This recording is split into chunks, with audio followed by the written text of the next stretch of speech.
A mother and her baby girl walk through a grocery store checkout. Security cameras record every moment. In 48 hours, both will be dead. Their killer will bury them in the wilderness, pour gasoline over their bodies, and walk away. But he made one critical mistake. He underestimated the detectives hunting him. This is the untold cold case. The timestamp on the security footage reads 3:06 in the afternoon. Monday, April 15th, 2019. A Sobeys grocery store in the Cranston neighborhood of Calgary, Alberta. 25-year-old Jasmine Lovett pushes a shopping cart toward the self-checkout. Her 22-month-old daughter, Aaliyah, sits in the cart, little legs dangling through the openings, watching her mother with trusting eyes. Jasmine appears calm, normal, and just another mother doing grocery shopping with her toddler. She scans items, she bags them, she pays. She pushes the cart toward the exit. The automatic doors slide open. Mother and daughter disappear into the parking lot. The cameras capture their final moments in public. In 48 hours, they will both be gone. In 3 weeks, their bodies will be discovered buried in a remote mountain location, and the man responsible will lead police directly to their graves, not out of remorse, but because he thought he was talking to criminals who could help him get away with murder. This is the true story of Jasmine Lovett and Aaliyah Sanderson, a story of trust betrayed, a story of warning signs missed, a story of a modern dating app romance that concealed something terrifying, and a story of one of the most sophisticated undercover police operations in Canadian history. What you're about to hear contains details of a real case. Names, dates, and events have not been changed because this isn't fiction. This happened.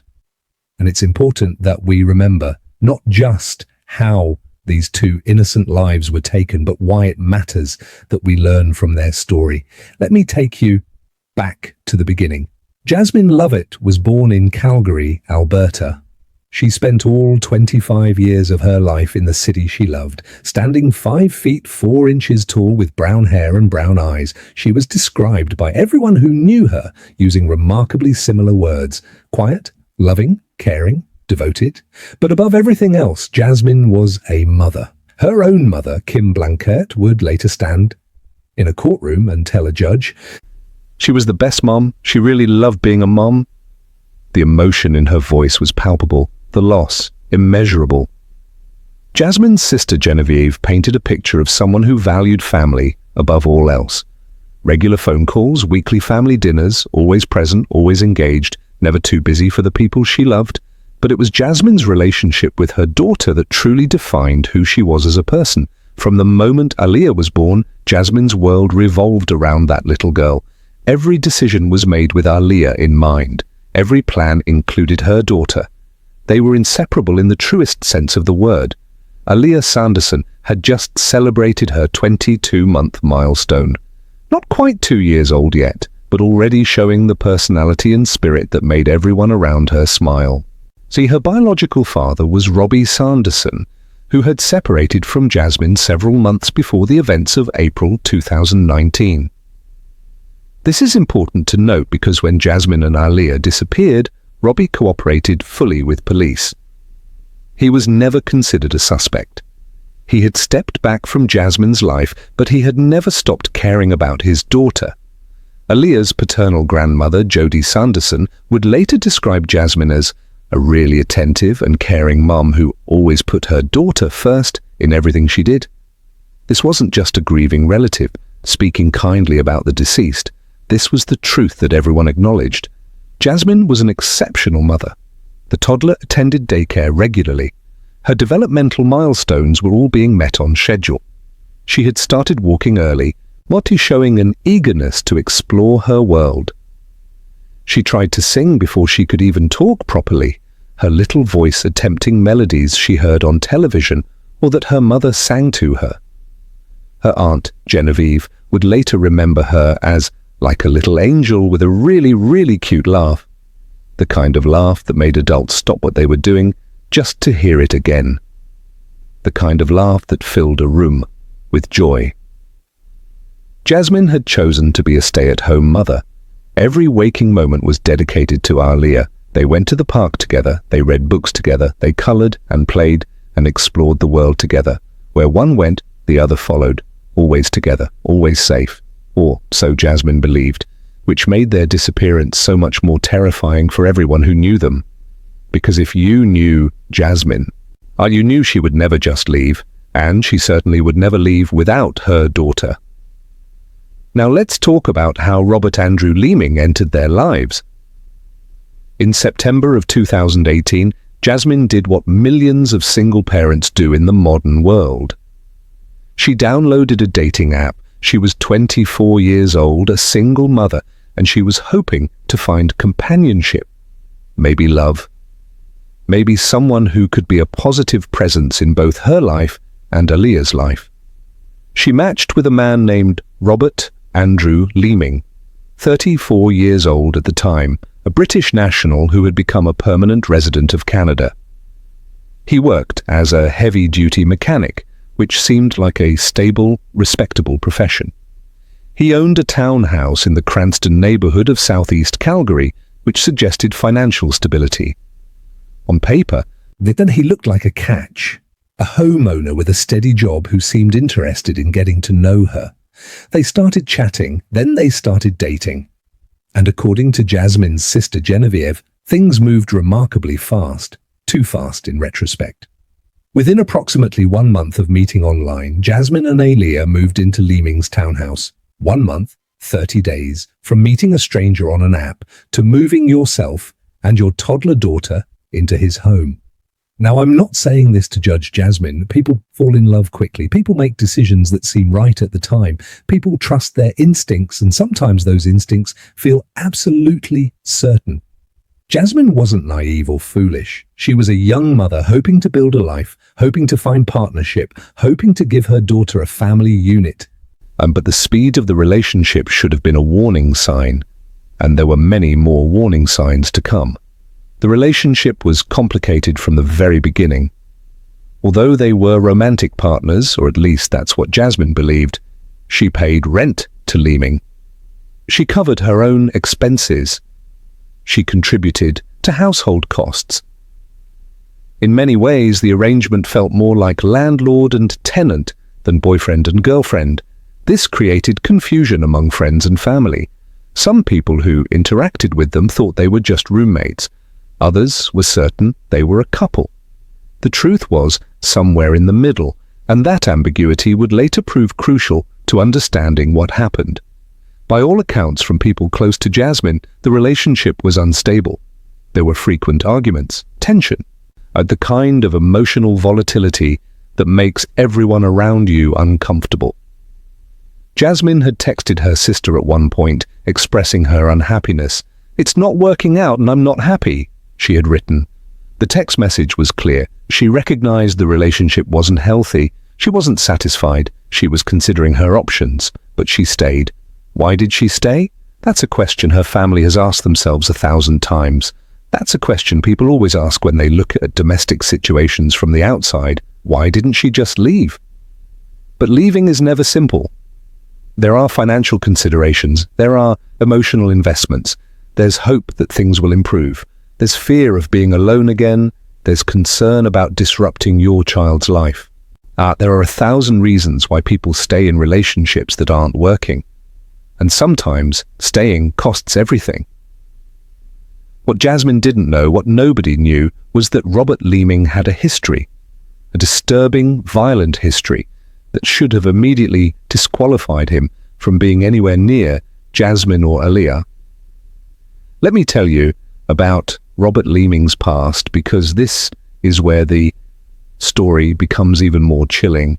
In August of 2018, just 1 month before he met Jasmine on that dating app, Robert Leeming stood in an Alberta courtroom and pleaded guilty to 3 charges of animal cruelty. Let that sink in for a moment. 1 month before he started pursuing a relationship with a young mother and her toddler daughter, he was in court pleading guilty to animal cruelty charges. The details of what he did are important because they reveal something fundamental about who Robert Leeming is as a person. He had owned a dog named Axel. When he decided he no longer wanted to care for the animal, he had options. He could have surrendered the dog to a shelter. He could have contacted a rescue organization. He could have found the dog a new home. He could have, at the very least, had the animal humanely euthanized by a veterinarian. He chose none of these options. Instead, Robert Leeming drove to a wooded area near Pridis, Alberta. He brought rope or chain with him. This was premeditated. He found a tree. He secured the dog to that tree, and then he walked away. He left Axel there to die, slowly, painfully, alone in the woods, confused about why his owner had abandoned him, unable to reach water or food, as exposed to the elements. 4 days later, a peace officer was patrolling the area and heard sounds of distress. The officer investigated and found Axel, still chained to that tree, suffering and fighting for survival. 4 days without food or water, 4 days of terror and confusion, 4 days of waiting for an owner who was never coming back. The dog survived, thankfully, but Robert Leeming was charged with animal cruelty. And he pleaded guilty. He received his sentence. A fine, probably, maybe some probation, maybe an order not to own animals, but nothing that would show up as a red flag on most background checks. Nothing that would alert Jasmine to the kind of person she was inviting into her life. 1 month after that guilty plea, he was on a dating app, swiping through profiles, looking for his next target, and he found Jasmine.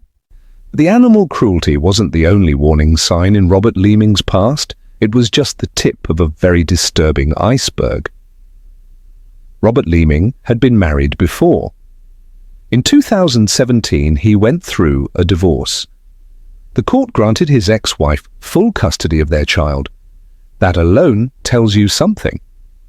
In custody disputes, courts generally try to maintain relationships with both parents, unless there's a compelling reason not to.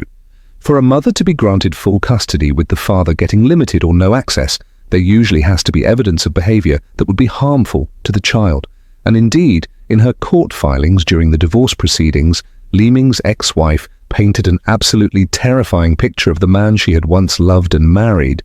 She described emotional abuse, a volatile temper that could explode without warning, excessive drinking that made him unpredictable and sometimes frightening. Cruelty, not just to her, but in his general demeanor and treatment of others.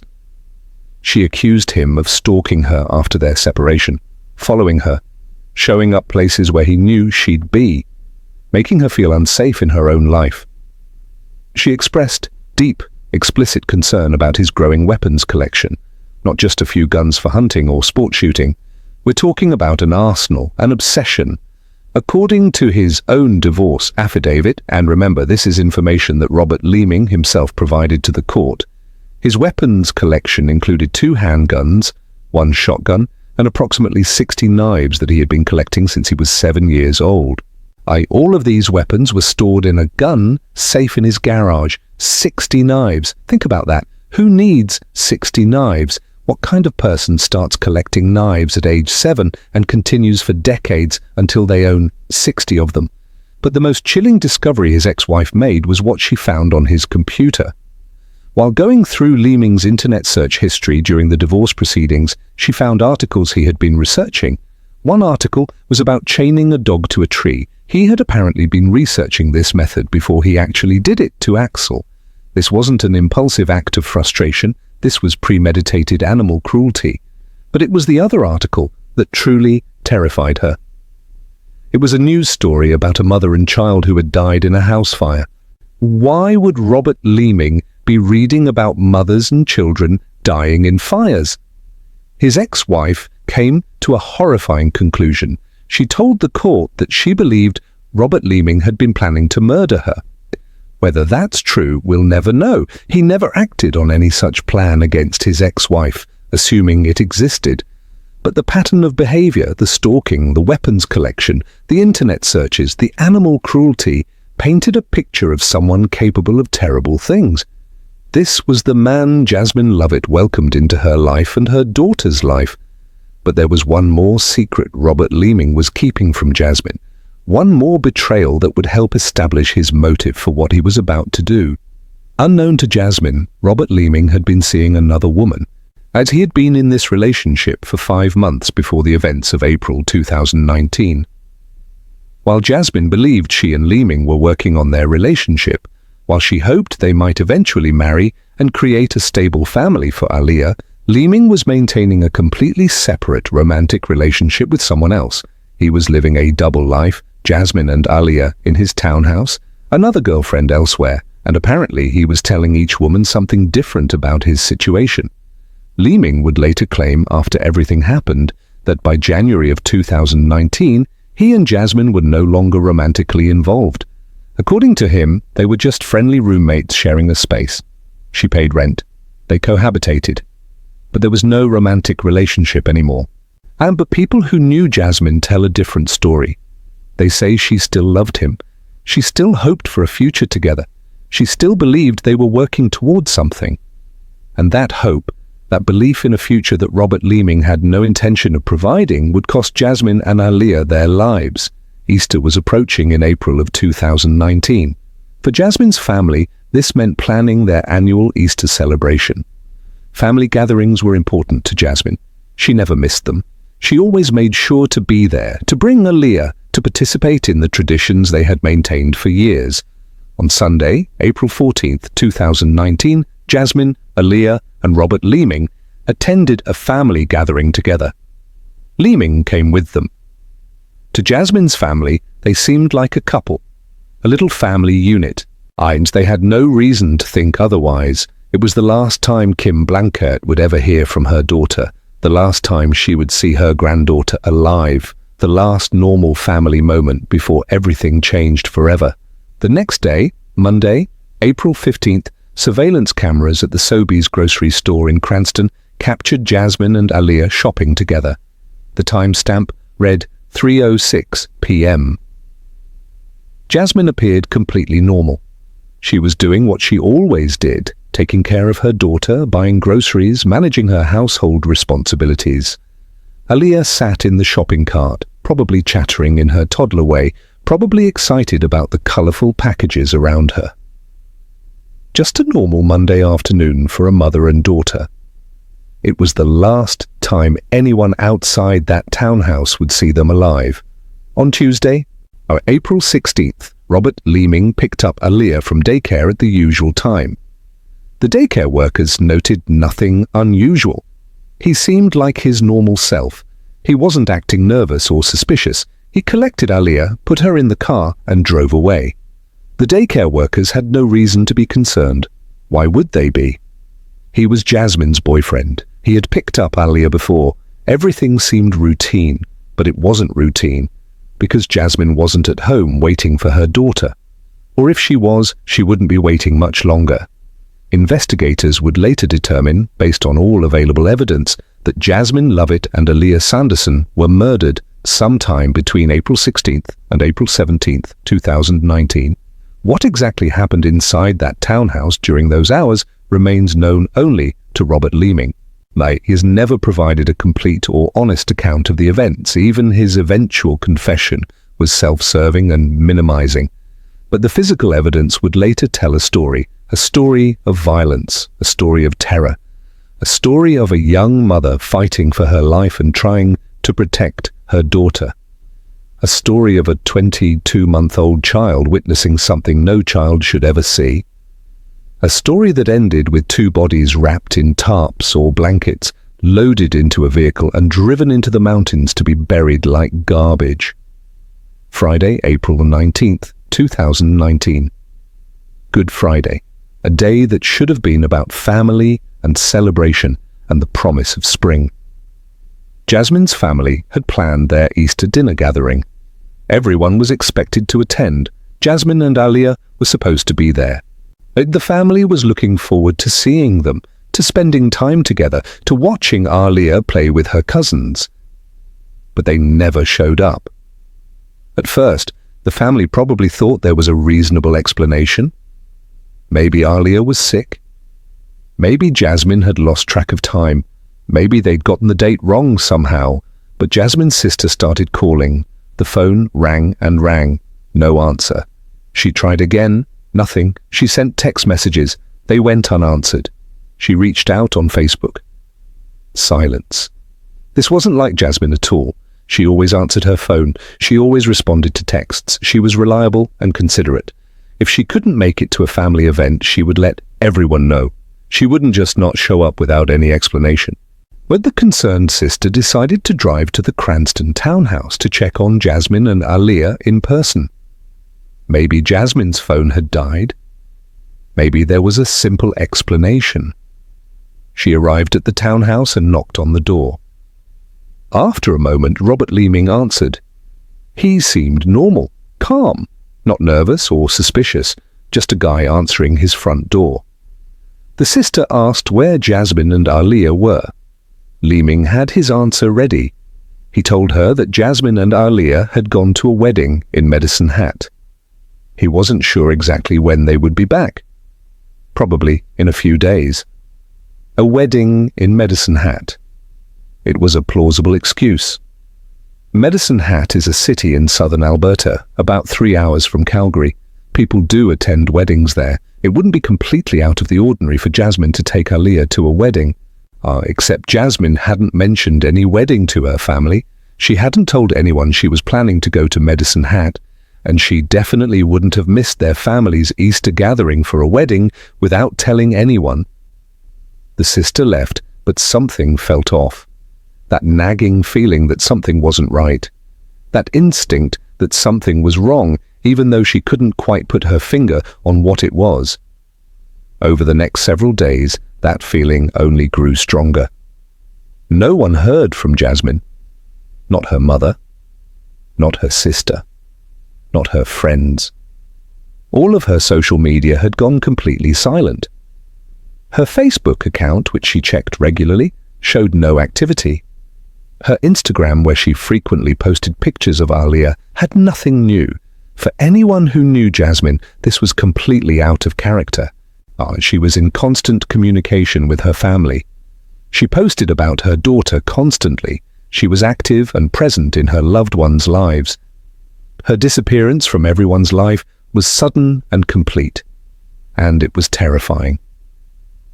On Thursday, April 25th, 2019, 10 full days after anyone had actually seen or heard from Jasmine and Aaliyah, the family made the decision to report them missing to the Calgary Police Service.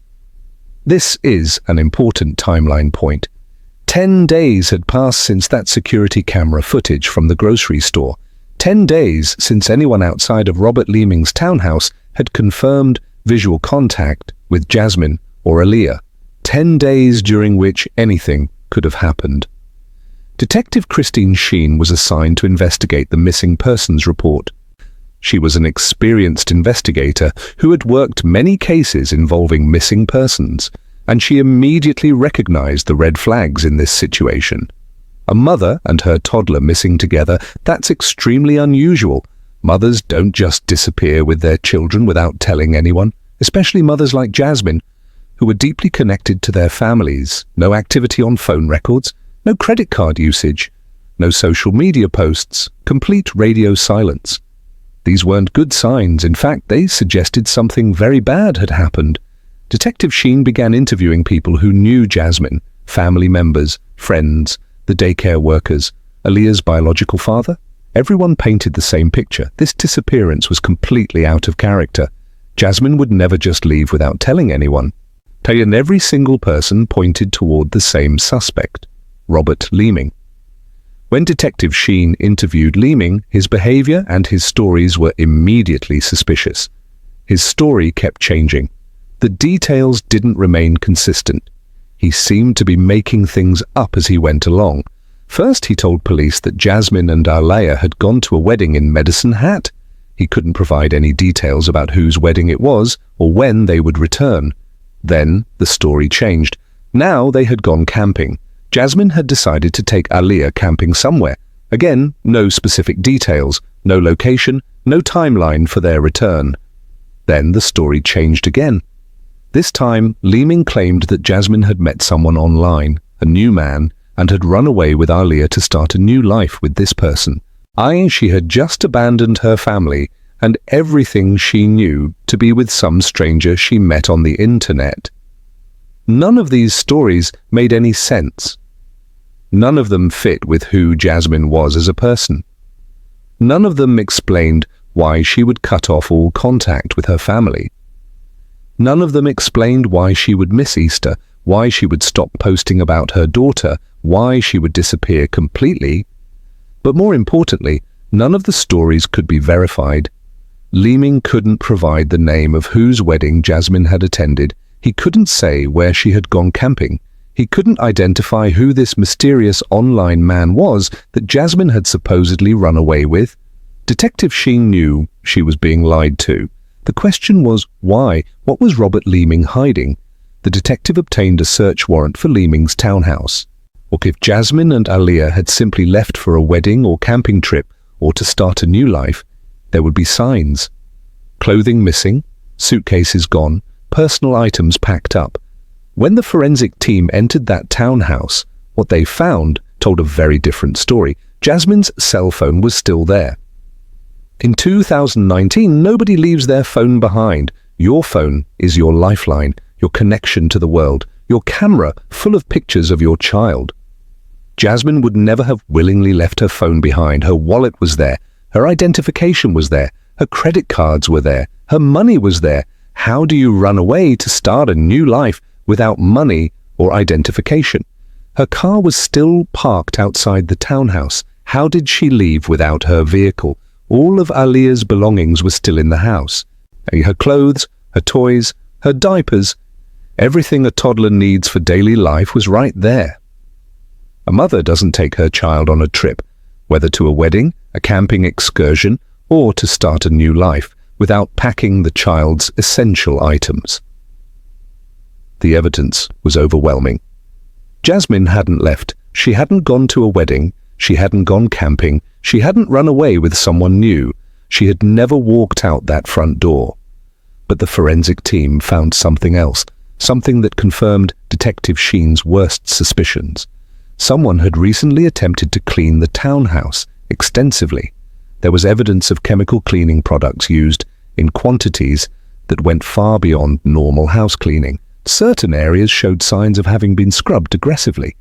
There were indications that someone had tried very hard to remove something from the floors, the walls, and other surfaces. When you're trying to clean up evidence of violence, you can scrub all you want. You can use every cleaning product on the market, but you can't erase everything. The human eye can't see certain types of evidence, but forensic technology can. The investigators used luminol testing. For those unfamiliar, luminol is a chemical that reacts with iron in blood. When you spray luminol in a dark room, even blood that has been cleaned up will glow blue. You can scrub a surface until it looks pristine, but luminol will still reveal where blood used to be. The luminol testing lit up multiple areas of that townhouse. There was blood evidence in the living room, in the bedroom, in other areas of the house. But someone had bled in that townhouse, and someone had worked very hard to clean it up. DNA analysis would later confirm that the blood belonged to Jasmine Lovett. The evidence was mounting. It was clear that something terrible had happened in that townhouse. It was clear that Robert Leeming was responsible.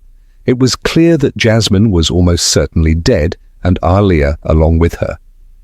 But police had a problem, a significant problem that has plagued many murder investigations throughout history. They had no bodies. Without bodies, proving murder is exponentially more difficult. Defense attorneys can argue that maybe the person isn't actually dead. Maybe they really did run away. Maybe they're living somewhere under a new identity. Without a body, without definitive proof of death, securing a murder conviction becomes much more challenging. And Detective Sheen and her team knew they needed to find Jasmine and Aaliyah. They needed to recover their bodies. They needed to give the family closure. They needed to ensure Robert Leeming faced justice.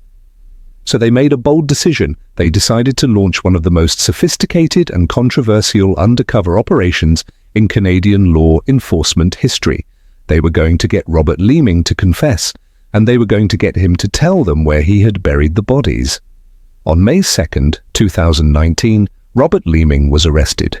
But he wasn't arrested for the disappearance of Jasmine and Aaliyah. Not yet. Police arrested him on unrelated charges, Violations stemming from his previous animal cruelty conviction. Maybe he had violated the terms of his probation. Maybe there were conditions he hadn't met. But the specific charges don't matter as much as the strategic purpose. This arrest was designed to get Leeming into custody while police prepared their next move. It was a tactical decision that would prove to be brilliant. What happened next was remarkable. The Calgary Police Service, working in collaboration with the Royal Canadian Mounted Police, launched what's known in law enforcement circles as a Mr. Big operation.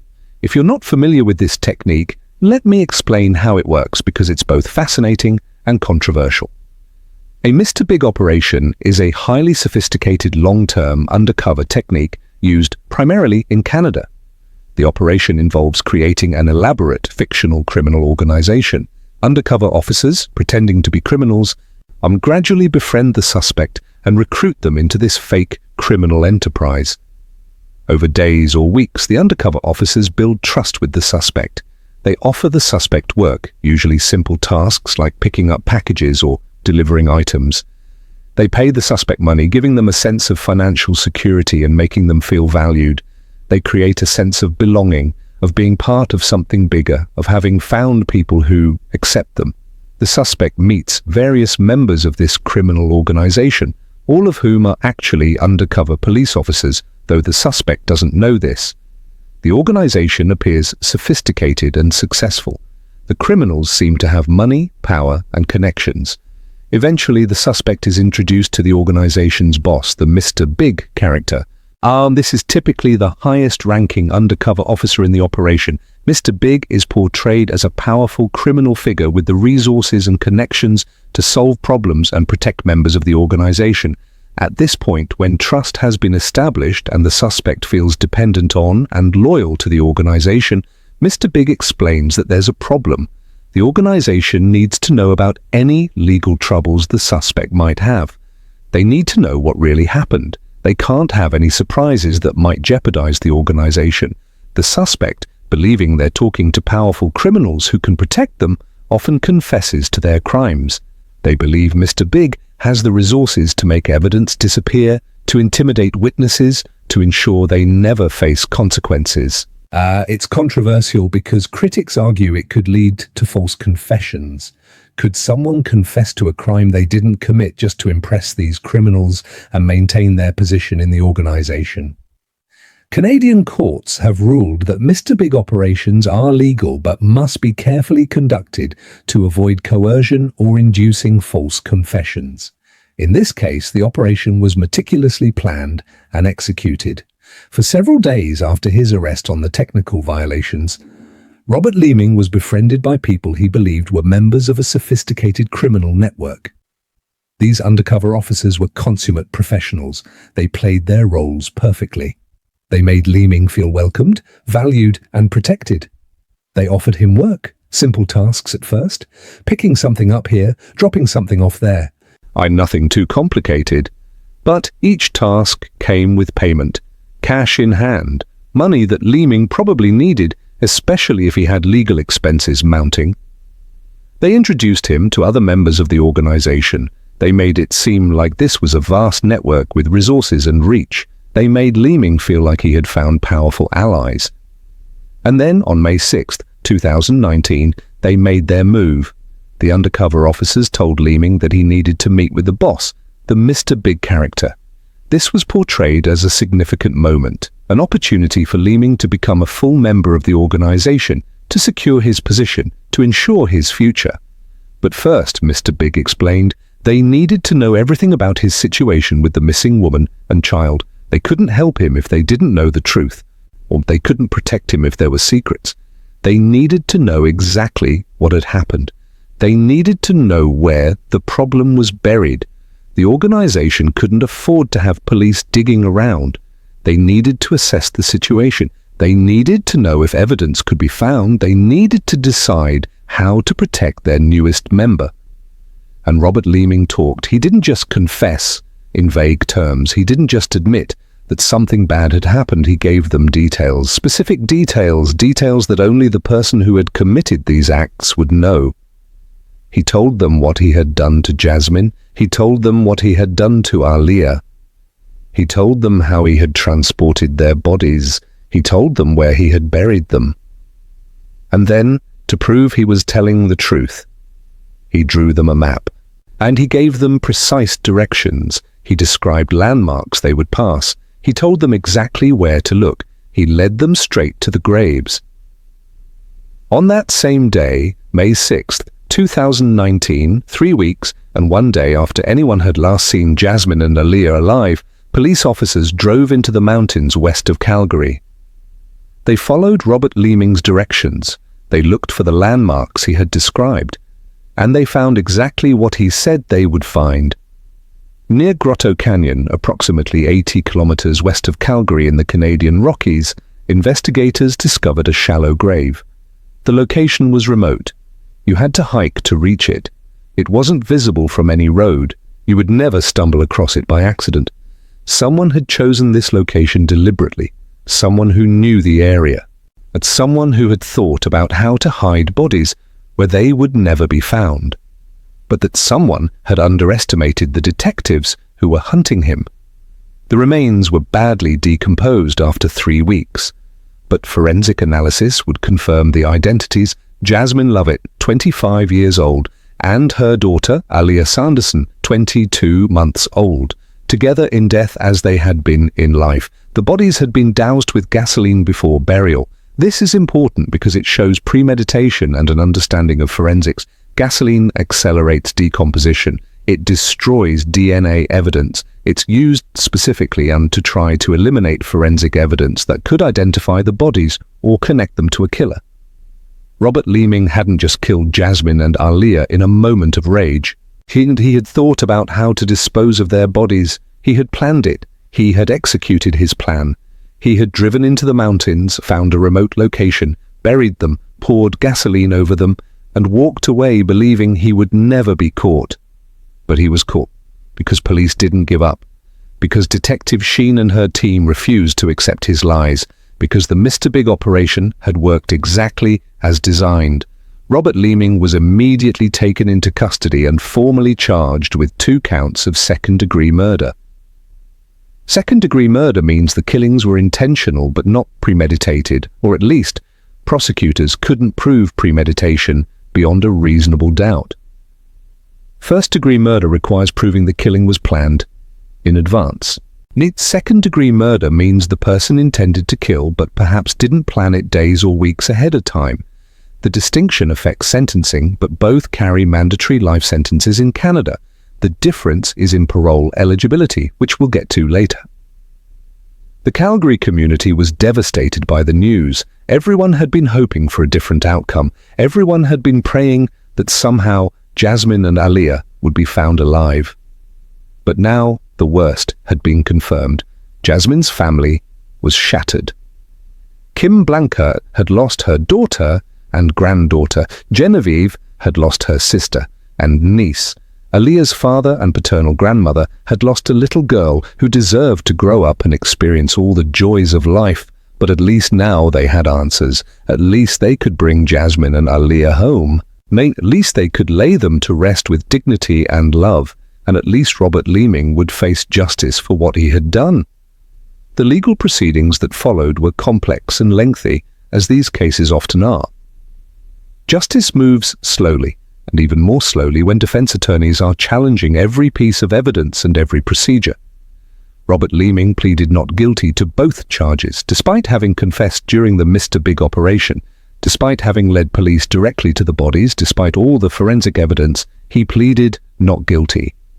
His defense attorneys immediately challenged the admissibility of the confession obtained during the Mr. Big operation. They argued it was coerced. They argued Leeming had been manipulated. They claimed the undercover officers had induced him to confess to crimes he hadn't committed.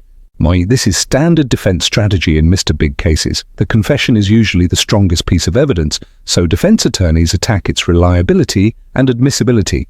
The defense also argued that the operation constituted entrapment. They claimed Leeming wouldn't have confessed if not for the pressure applied by the undercover officers posing as criminals. But the courts reviewed the operation thoroughly. They examined the recordings. They analyzed the techniques used. They considered whether Leeming had been coerced or whether he had confessed voluntarily, believing he was protecting himself by allying with powerful criminals.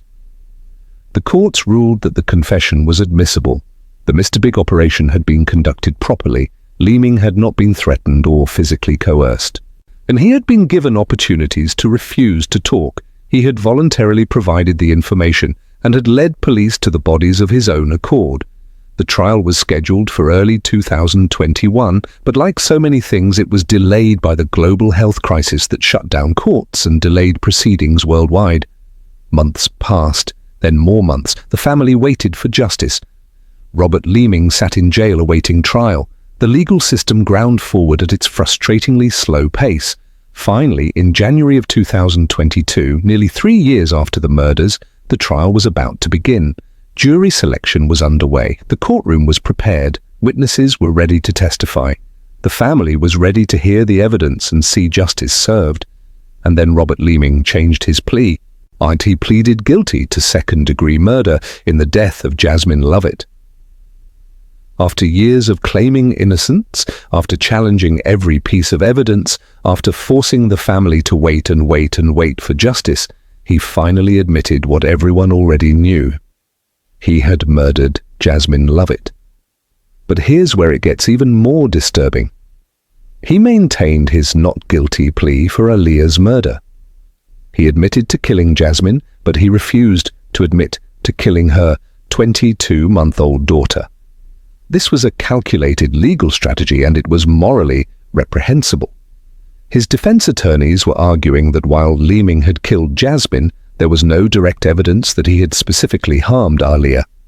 Maybe she had died accidentally during the attack on her mother. Maybe something else had happened.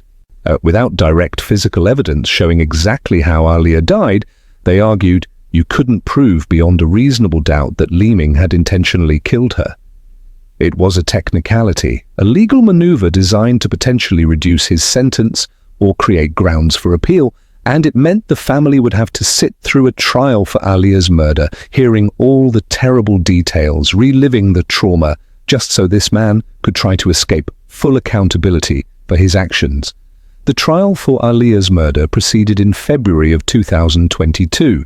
The Crown, that's what prosecutors are called in Canada, presented their case. They presented evidence that Aaliyah had been present when Jasmine was attacked, that she had witnessed her mother's murder, that she would have been crying, screaming, being traumatized by what she was seeing. They presented evidence that both bodies were found together in the same grave, that both had been transported together, that both had been doused with gasoline together, that both had been buried together. They presented the confession in which Leeming had referred to burying both of them. Not just Jasmine, both of them. They argued that Aaliyah was a witness, the only witness, a 22-month-old child who had seen her mother being killed. And Robert Leeming had eliminated that witness. They argued that even if Aaliyah hadn't been the intended target, even if her death hadn't been planned, the fact that Leeming killed her intentionally to silence her or dispose of her after killing her mother still constituted second-degree murder. The defense argued that the prosecution couldn't prove how Aaliyah died. They argued that maybe she had died accidentally. They argued there was reasonable doubt about whether Leeming had specifically intended to kill the child. It was a despicable defense strategy, but it was a legal strategy that forced the jury to carefully consider the evidence. The jury deliberated. They reviewed the evidence. They considered the testimony. They looked at the forensic reports. They listened to the confession. On February 9th, 2022, the jury returned their verdict, guilty of second-degree murder in the death of Aaliyah Sanderson. The courtroom erupted in emotion. Family members wept, some with relief, some with grief, some with anger that it had taken this long and that Leeming had forced them through a trial. And after nearly 3 years, there was finally justice for both Jasmine and Aaliyah. Robert Leeming had been convicted of murdering both of them. But the legal process still wasn't finished. Now came sentencing. In Canada, second-degree murder carries an automatic life sentence. That's non-negotiable. If you're convicted of second-degree murder, you will spend the rest of your life under sentence. But the question is parole eligibility. For second-degree murder, the minimum parole eligibility is 10 years. That means after serving 10 years in prison, the convicted person can apply to the parole board for release. The judge, however, has the discretion to extend that parole ineligibility period up to 25 years for particularly serious cases. Parole eligibility doesn't mean automatic release. It just means you're allowed to apply. Or the parole board will review your case, consider the nature of your crimes, assess your behavior in prison, evaluate whether you've shown remorse, and determine whether you pose a risk to public safety. Many people who are eligible for parole are denied, sometimes repeatedly, and remain in prison for life. The sentencing hearing took place on November 10th, 2022. This is when the family finally got to speak. This is when they got to tell the court, and tell Robert Leeming directly, how his actions had destroyed their lives. Kim Blankert, Jasmine's mother, stood before the court and spoke about the unbearable pain of losing both her daughter and her granddaughter. She spoke about the empty chair at family dinners, the birthdays that would never be celebrated, the milestones that would never be reached, the future that had been stolen from her family. "Not a day goes by that I don't think about them," she said. "Not a day goes by that I don't ask why." Genevieve, Jasmine's sister, spoke about the holes left in their family. She spoke about her niece, who would never grow up, about her sister, who would never get to watch her daughter take her first day of school, graduate, fall in love, have children of her own. Jodie Sanderson, Aaliyah's paternal grandmother, spoke about a little girl who never got to experience life. She was just a baby, she said. She deserved to grow up. The victim impact statements were heartbreaking. They painted a picture of the ripples of destruction that murder creates. It's not just 2 lives lost, it's parents who've lost children, siblings who've lost each other, grandparents who've lost grandchildren, on nieces and nephews who've lost their aunt and cousin, friends who've lost dear companions. Murder doesn't just kill the victim, it devastates everyone who loved them. The Crown argued for extended parole ineligibility. They pointed to the brutality of the crimes, the vulnerability of the victims, particularly Aaliyah, who was just a baby. The fact that Leeming had murdered them in their own home, a place they should have been safe. The fact that he had then transported their bodies to a remote location, buried them, poured gasoline on them, and gone about his life as though nothing had happened. The defense argued for the minimum parole ineligibility period. They claimed Leeming had shown remorse, though his behavior throughout the investigation and trial suggested otherwise. They claimed he had accepted responsibility, though he had pleaded not guilty for years and forced the family through the trauma of a trial. Justice Keith Yamochi reviewed all the evidence, the submissions, and the victim impact statements. Then he delivered his decision. For the murder of Jasmine Lovett, life in prison with no possibility of parole for 22 years.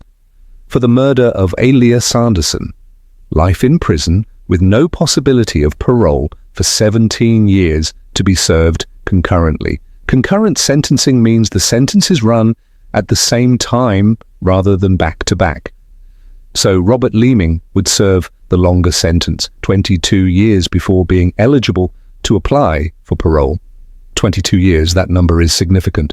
Aaliyah was 22 months old when she was killed.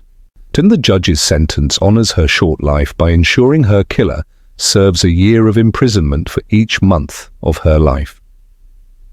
Justice Yamochi addressed Robert Leeming directly from the bench. "You took 2 innocent lives. You robbed a mother of her future and a child of her chance to live. The harm you've caused is immeasurable and permanent." Robert Leeming showed no visible emotion as the sentence was read. No tears, no remorse, no acknowledgement of the devastation he had caused. He simply stood there, expressionless, as he was sentenced to spend at least the next 2 decades of his life in prison. But even after sentencing, the legal process wasn't quite over. Leeming's defense attorneys filed an appeal. They challenged the second-degree murder conviction for Aaliyah, arguing it should be reduced to manslaughter. or when they claimed there wasn't sufficient evidence to prove Leeming had specifically intended to kill the toddler. It was another legal maneuver, another attempt to reduce his punishment, another traumatizing moment for the family, who had to wait once again to see if justice would be upheld. The appeal was heard by the Alberta Court of Appeal in mid-2023. The family waited. The community waited. Everyone wondered if the conviction would stand or if Robert Leeming would somehow escape full accountability. On December 20th, 2023, the court released its decision. Appeal denied. The three-judge panel found that the jury had been properly instructed. The evidence supported the conviction. The verdict was reasonable. And there was no legal error that would justify overturning the conviction or reducing the charge. The conviction stood. The sentence stood. Finally, after nearly 5 years of legal proceedings, the case was truly closed. Robert Andrew Leeming will spend a minimum of 22 years in federal prison before he's eligible to even apply for parole. He's currently incarcerated in a Canadian federal institution where he'll spend the foreseeable future. And even after 22 years, parole is highly unlikely. The parole board will consider many factors: the nature of his crimes, murdering a young mother and her toddler daughter, his lack of genuine remorse. He never apologized, never explained why he did what he did, never showed concern for the suffering he caused. His behavior during the investigation and trial, lying repeatedly, forcing the family through unnecessary trauma, fighting accountability at every turn. All of these factors will work against him when he eventually applies for parole. Most people who commit crimes of this nature spend the rest of their lives in prison, even if they technically become eligible for parole after a certain number of years. He'll spend his days in a cell. His life will be regimented and controlled. He'll be in constant danger from other inmates because people who've been convicted of crimes against children are targets in prison. He'll likely spend significant time in protective custody, which is essentially solitary confinement.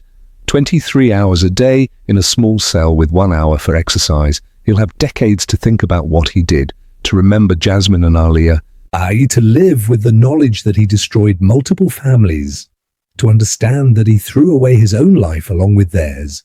Will he ever feel true remorse? Will he ever take genuine responsibility? Will he ever understand the magnitude of what he did?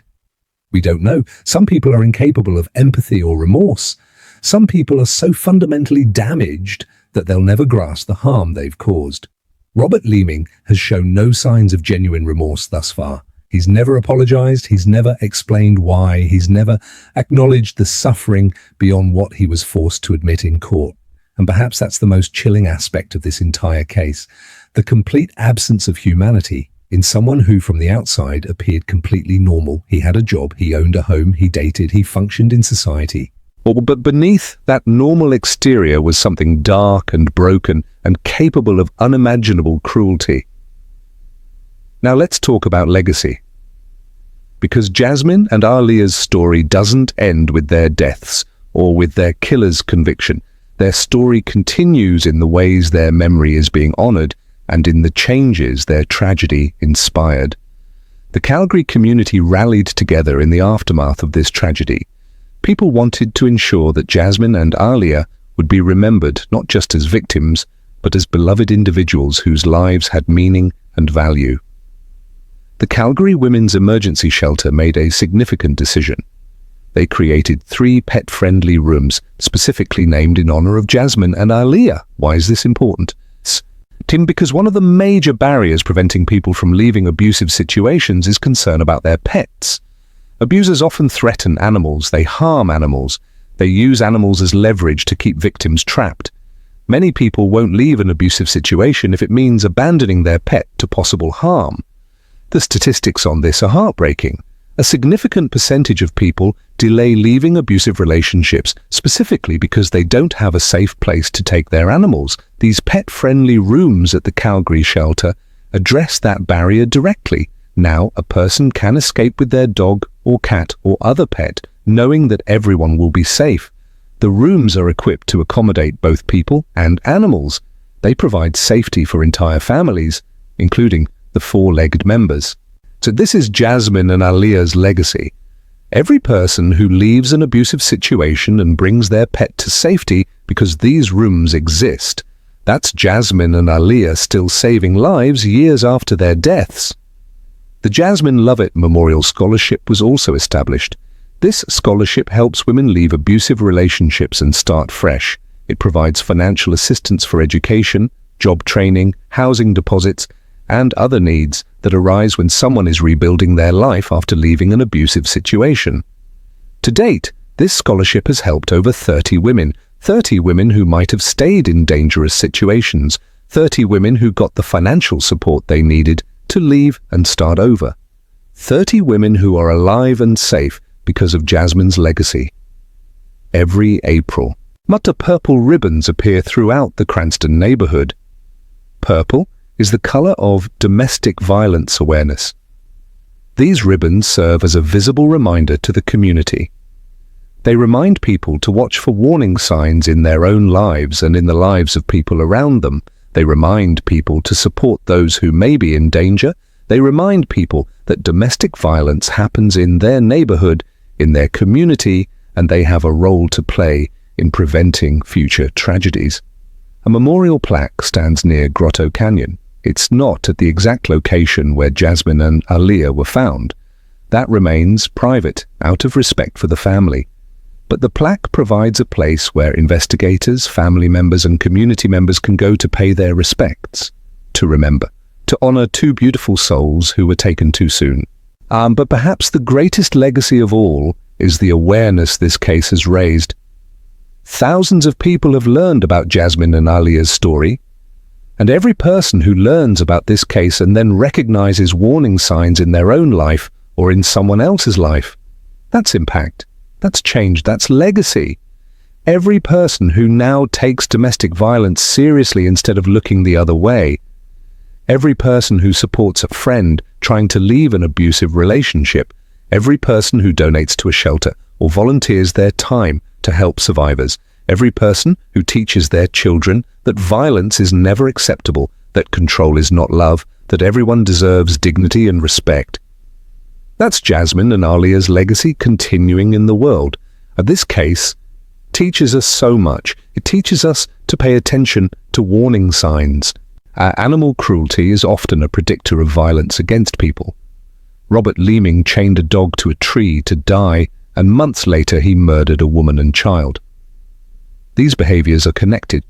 Relationship patterns matter.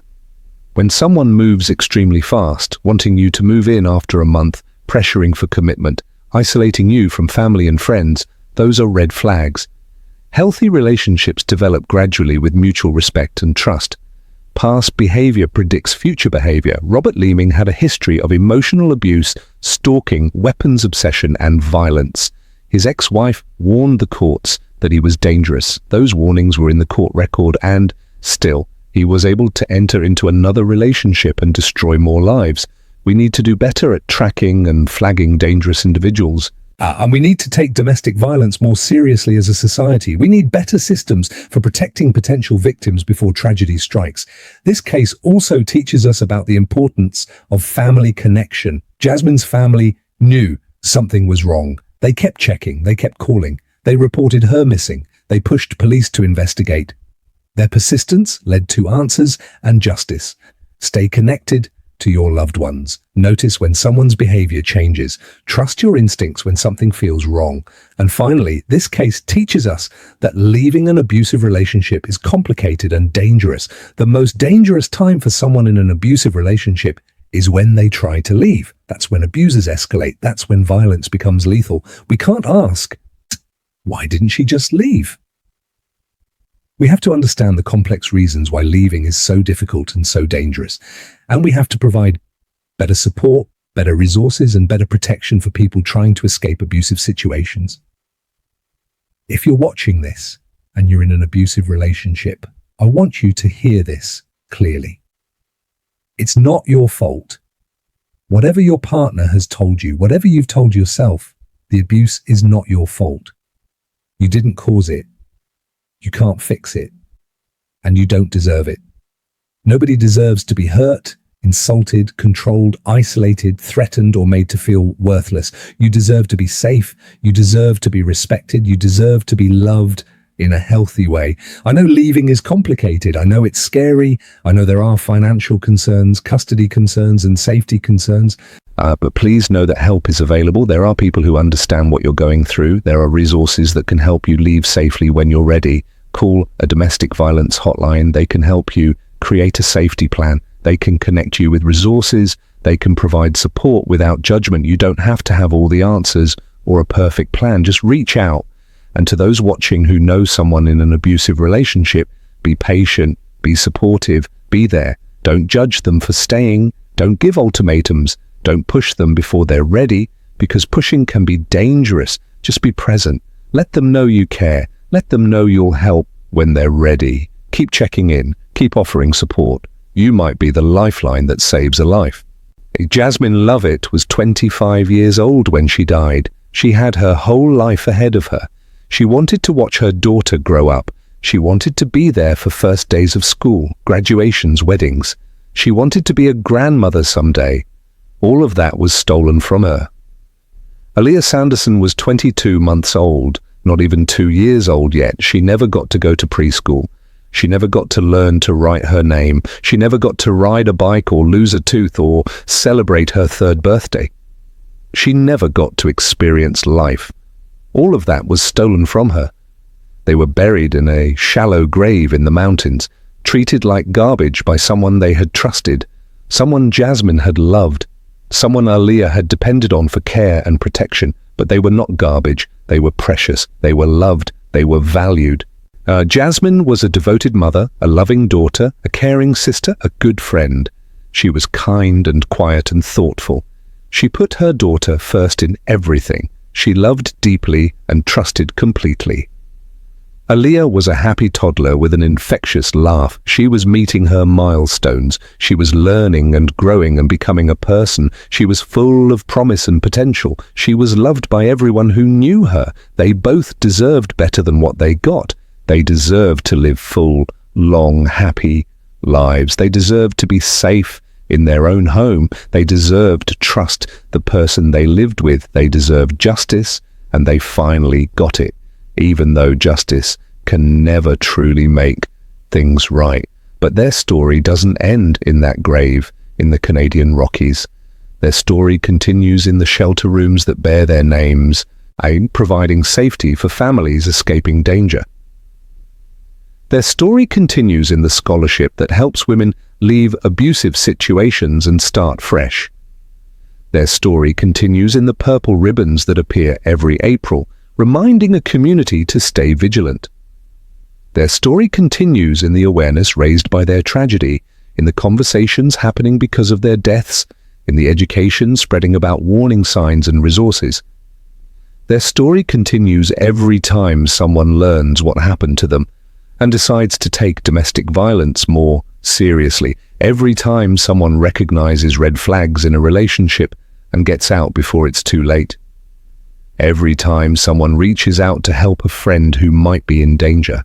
Every time someone donates to a shelter or volunteers their time to support survivors. Every time someone teaches a child that violence is never okay, that everyone deserves respect and safety. That's Jasmine and Aaliyah's legacy. And it's a powerful, important legacy. Rest in peace, Jasmine Lovett. Rest in peace, Aaliyah Sanderson. You deserved so much better than what happened to you. You are not forgotten. Your names will be remembered. Your story will continue to save lives, and the man who took you from this world will never know freedom again. This has been the Untold Cold Case. Thank you for listening to this investigation. If this story affected you, if it resonated with you, please take action. Educate yourself about domestic violence. Support survivors in your community. Donate to shelters that provide safety and resources. Volunteer your time. And watch for warning signs in your own life and the lives of people around you.